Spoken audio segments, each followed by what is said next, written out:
Doctor Pandey, क्या आप इसको बहुत दुर्भाग्यपूर्ण नहीं समझते? और जबकि मीडिया इसकी आलोचना कर रहा है, तमाम अखबारों और वेबसाइट्स में ये लिखा जा रहा है कि 136वां स्थापना दिवस कांग्रेस का था, और ठीक स्थापना दिवस के एक दिन पहले राहुल गांधी चले जाते हैं। जैसा कि केसी वेणुगोपाल ने कहा, वो अपनी नानी के यहाँ गए थे। तो मेरा जो सवाल आपसे है कि क्या वो एक दिन के लिए रुक नहीं सकते थे? ऐसी क्या इमरजेंसी थी कि आज इतनी आलोचना फिर से एक बार कांग्रेस की हो रही है?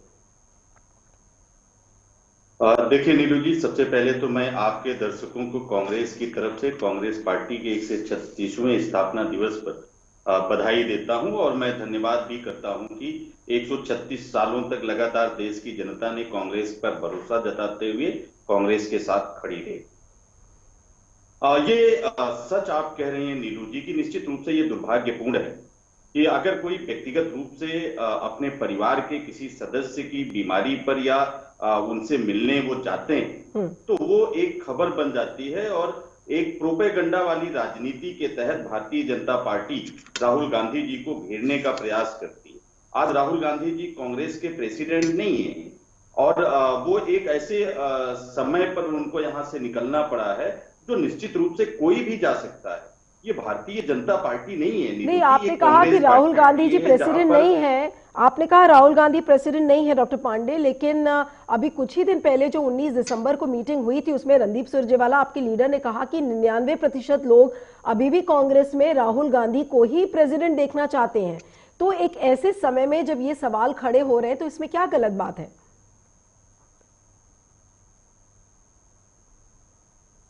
डॉक्टर पांडे?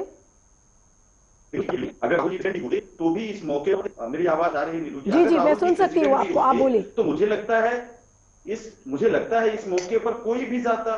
देखिए, ये योगी आदित्यनाथ जी की जैसे नहीं है कांग्रेस के लोग, के जैसे हैं हम लोग। यो अब आप देखिए, मंतव्य बदल जाते हैं, मायने बदल जाते हैं, एक ही सिक्के के दो पहलू को जैसे चाहे हम वैसे प्रस्तुत कर लें।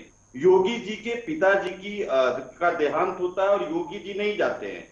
अगर हम आलोचना करें तो हम कहें कि वो पितृधर्म का निर्वहन नहीं किए, और अगर हम प्रशंसा करें तो भारतीय जनता पार्टी के अंधभक्तों की तरह हम कहने लगेंगे कि देखिए, पिताजी के भी अंतिम संस्कार में नहीं गए और यहाँ बैठ के जनता की सेवा करते रहे। ठीक है डॉक्टर पांडे, मैं ये सवाल अब बीजेपी के प्रवक्ता यासिर जिलानी जी से, मैं आपके पास आती हूँ, मुझे यासिर जिलानी जी से ये सवाल करने दीजिए कि जब योगी आदित्यनाथ जी अपने पिता के देहांत पर नहीं जाते हैं तो कांग्रेस ऐसा कुछ भी नहीं लिखती है, लेकिन आज जब राहुल गांधी अपनी नानी से मिलने चले गए तो इस तरीके की जो टिप्पणियां बीजेपी की तरफ से आ रही हैं, और जैसा कि केसी वेणुगोपाल ने कहा कि बीजेपी एक बहुत ही लो लेवल पॉलिटिक्स में इंडल्ज कर रही है, तो क्या ये बातें शोभा देती हैं बीजेपी को? मैं आपको बताऊं, एक तो ये कांग्रेस का बिल्कुल आंतरिक मामला है। कांग्रेस कैसे डील करेगी, कांग्रेस के लिए विडंबना है कि कांग्रेस की स्थापना दिवस पे जो कांग्रेस को चलाने वाले लोग हैं उन दोनों में से कोई मौजूद नहीं रहा है। मसला देखिए, सवाल क्यों उठ रहा है। इटली गए हैं राहुल गांधी, जहां तक सूत्रों से खबर है, और कोरोना का जो सेकेंड स्ट्रेन है वो बहुत जबरदस्त वहां पे है।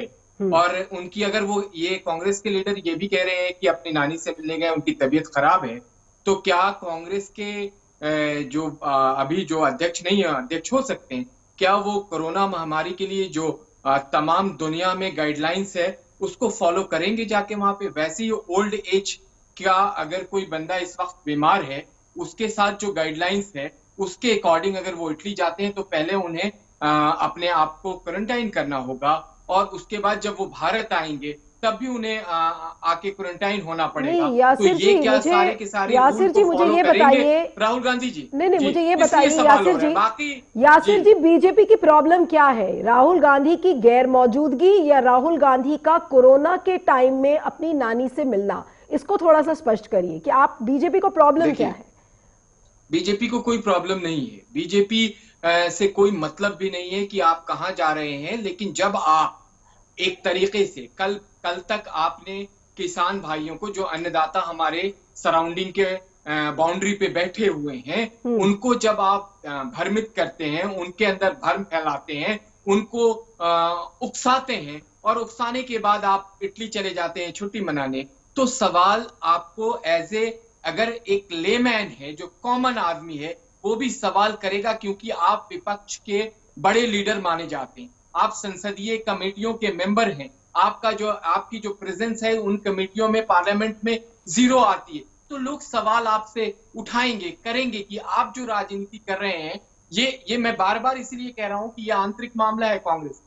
हाँ, भारतीय जनता पार्टी से कोई लेना देना नहीं, लेकिन भारत नहीं, कांग्रेस का ये आंतरिक मामला है, लेकिन बीजेपी के लीडर्स इस बात से बिल्कुल भी चूक नहीं रहे कि वो टिप्पणी ना करें। चलिए मैं आपके पास आती हूँ, आपके वक्तव्य ने मुझे और कंफ्यूज कर दिया है, लेकिन मैं अब आपके सहयोगी दल हैं जो महाराष्ट्र में शिवसेना के जो प्रवक्ता है हमारे साथ, लीडर है अनिल सिंह जी, मैं उनसे सवाल करूंगी कि अनिल सिंह जी मुझे ये बताइए कि क्या वजह है कि राहुल गांधी जहां पर एक्शन होता है वहां नजर नहीं आते हैं? क्या आपको लगता है कि आपके गठबंधन को भी ये एम्बैरेसमेंट कई बार झेलना पड़ा है कांग्रेस की, जो राहुल गांधी की खासकर जो स्टाइल ऑफ पॉलिटिक्स है उससे? अनिल सिंह जी।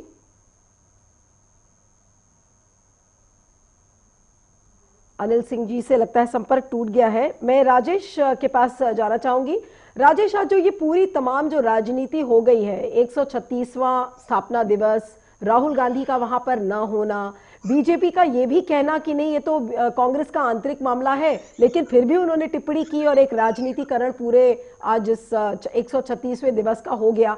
तो क्या कहना है आपका कि बड़ी खबर इसमें क्या निकलती है? राहुल गांधी की गैर मौजूदगी कि बीजेपी को बुरा लगना, या वाकई में आज कांग्रेस एक अस्तित्व की लड़ाई लड़ रही है? इसको कैसे देखा जाए? बड़ी खबर यह है कि इसमें मीडिया ने उन्होंने डिस्ट्रैक्ट कर दिया है। जो बड़े कंपेलिंग इश्यूज हैं, वेदर वो अर्थव्यवस्था को हो, फार्मर्स का जो स्ट्राइक है जो कितने दिनों से चल रहा है, उससे मुद्दे से भटक गया है। अगर आप देखें, बीजेपी हमेशा ये कहती आई है कि कांग्रेस में जो गांधी फैमिली है उनका कोई वजूद नहीं है। यहाँ तक कहते हैं कि कांग्रेस का कोई वजूद नहीं है और कांग्रेस मुक्त भारत की बात करती है। और वहां पर जहां पर उनका एक नेता विदेश जाता है तो उसको इतना बड़ा अगर कोई मुद्दा बनाए, तो उसमें कहीं ना कहीं मीडिया को भी सोचना पड़ेगा कि उसको हम क्यों इतना बड़ा मुद्दा बना रहे हैं।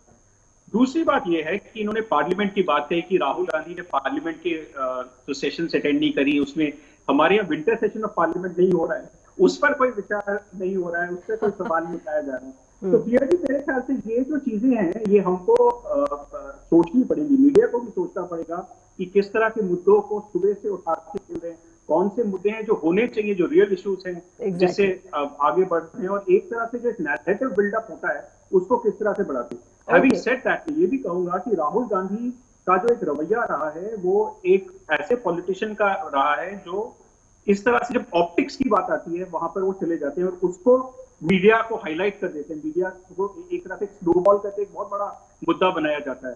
राहुल गांधी हाल में पंजाब में, हरियाणा में उन्होंने बड़ी ट्रैक्टर रैलियां निकाली हैं जिस पर मीडिया का कोई खास स्पॉटलाइट नहीं रहा है। लेकिन एक जरूर ये बात है कि उनके ऊपर एक कैजुअल लीडर होने की एक छवि है जिसको बहुत ज्यादा उन्होंने भी हटाने की या कांग्रेस से भी हटाने की कोशिश नहीं की है। तो बीजेपी का जहां तक ख्याल है, उन्होंने हमेशा कहा कि गांधी फैमिली इररिलेवेंट है, तो फिर अब रिलेवेंस के लिए अब उसको क्यों उठा रहे हैं वो लोग? ओके, तो राहुल के आपके कहने का मतलब ये कि राहुल गांधी ने ही ये मौका दिया कि बीजेपी इस तरीके से टिप्पणी करे, और उनकी जब उन्होंने ट्रैक्टर ट्रॉलीज वाली रैली की तो मीडिया ने बहुत ज्यादा नहीं दिखाया, लेकिन आज वो अपने नानी के घर चले गए तो वो एक बड़ा मुद्दा बन गया। अनिल सिंह जी हमारे साथ जुड़ गए हैं। अनिल सिंह जी, आपकी पार्टी एक कांग्रेस की सहयोगी दल है महाराष्ट्र में, और आज जो बड़ी खबर बन गई है कि वो अचानक से गायब हो गए। आज कांग्रेस का 136वां स्थापना दिवस है और वो एक दिन पहले गायब हो गए और एक दिन रुक नहीं सकते थे, हो सकता है वो बाद में चले जाते। तो क्या आपकी पार्टी के लिए भी एक एम्बैरेसमेंट है या आप इस पर कुछ कहना ही नहीं चाहते? देखिए, दुखद तो है। आज देश को खड़ा करने वाली कांग्रेस पार्टी जी, उसकी ये दशा को देखकर दुख होता है। कोई नेतृत्व को लेकर कोई परेशानी नहीं है। सोनिया जी हो, प्रियंका जी हो, राहुल जी हो, लेकिन दुखद इस बात का है कि एक आक्रामक शैली की आवश्यकता है। मुझको लगता है कांग्रेस कहीं ना कहीं इन सब चीजों में भारतीय जनता पार्टी से पीछे छूट गई है, और लत्ते को सांप बनाना तो भारतीय जनता पार्टी का कृत्य है। भारतीय जनता पार्टी तो इस तरह की ओछी राजनीति में माहिर है। अब कोई अपने नानी के घर ना जाए, भारतीय जनता पार्टी के नेता अपने दादी काकी के यहाँ क्या नहीं जाते हैं? प्रधानमंत्री अपनी माता जी के यहाँ मिलने नहीं जाते? और फिर जिस तरह चाल और चरित्र की भारतीय जनता पार्टी बात करती है तो क्या भूल जाती है बंगारू लक्ष्मण इनके भी राष्ट्रीय अध्यक्ष थे?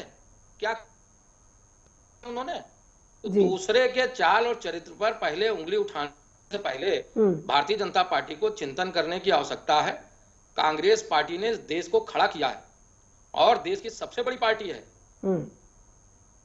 ये पूरा देश भारतीय जनता पार्टी से ऊब गया है, इनकी तानाशाही से, इनकी मक्कारी से। न ये राम के हैं, नीम के हैं, किस प्रकार घूम घूम के पूरे देश में खाली ईडी, सीबीआई, काला धन और राज्यपाल की मदद से सरकारें बना रहे हैं। क्या पूरा देश नहीं जानता है इनके चरित्र को? डॉक्टर पांडे, किसान एक माह से सरहद पे बैठा हुआ है, उसको ये नहीं देख रहे हैं। ये खाली नानी और काकी और दादी कहाँ चले गए राहुल जी, उसकी चर्चा यहाँ हो रही है।